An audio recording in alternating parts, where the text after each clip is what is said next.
So మీరా గారు మీ character ఎలా ఉండబోతుంది ఈ సన్ ఆఫ్ మూవీలో?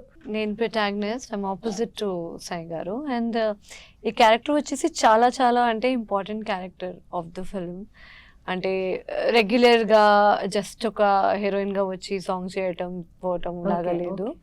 It has lot of scope అనమాట. సో నేను స్టోరీ విన్నప్పుడే I decided to be a part of this. Decided అంటే I wanted to be a part of this. అంటే డైరెక్టర్ గారు, ప్రొడ్యూసర్ గారు అన్నీ నాకు ఆపర్చునిటీ ఇచ్చినందుకు I'm very thankful. And it was very amazing experience. ఇది ఒక చాలా ట్విస్ట్ అండ్ టర్న్ అనమాట క్యారెక్టర్, వేరియేషన్ ఉన్న character. So it's very very nice to play that. Okay. So Simhadri గారు ప్రొడ్యూసర్ కూడా మీరే కాబట్టి, సో మీరు ఇది స్క్రిప్ట్ విన్నప్పుడు లేకపోతే ఈ హీరోయిన్ క్యారెక్టర్ విన్నప్పుడు మీరా గారనే ఫస్ట్ అనుకున్నారా మీరు? నాకు తెలియదు కదా, నాకు కొత్త కదా.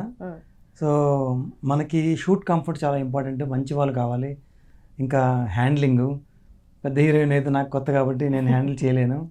సో చాలా షూట్ కంఫర్ట్కి చాలా మంచి అమ్మాయి కావాలని ఆమెను పెట్టుకున్నాం. పర్సనాలిటీ మీద యాక్టింగ్ ఆమెకు బాగా వచ్చు, చూసాము ఆవిడ ఆడిషన్ అంతాన్ని. సో మెయిన్ దాంతోపాటు హీరోయిన్ అందరితో సహకరించడం చాలా ఇంపార్టెంట్ కదా, సినిమా అవ్వదు లేకపోతే.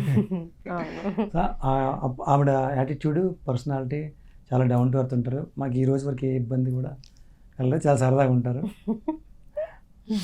ఓకే. బిస్కెట్ కాదండి, బిస్కెట్ కాదండి, నిజమే చెప్తున్నా. ఓకే. సో మీరు అన్నట్టుగా ఇండస్ట్రీకి మీరు ఫస్ట్ టైం ప్రొడ్యూస్ చేస్తున్నారు, అలాగే హీరోగా ఫస్ట్ టైం యాక్ట్ చేస్తున్నారు కాబట్టి, సో మీరు ఇంతకుముందు ఏం చేశారు?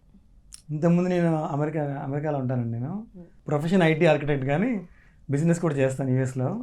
కానీ ప్యాషన్ వర్క్ వచ్చినప్పటికీ నేను పైలట్ కూడా. Okay. I did like 9 years passionate flying, అంటే హాబీ కోసం.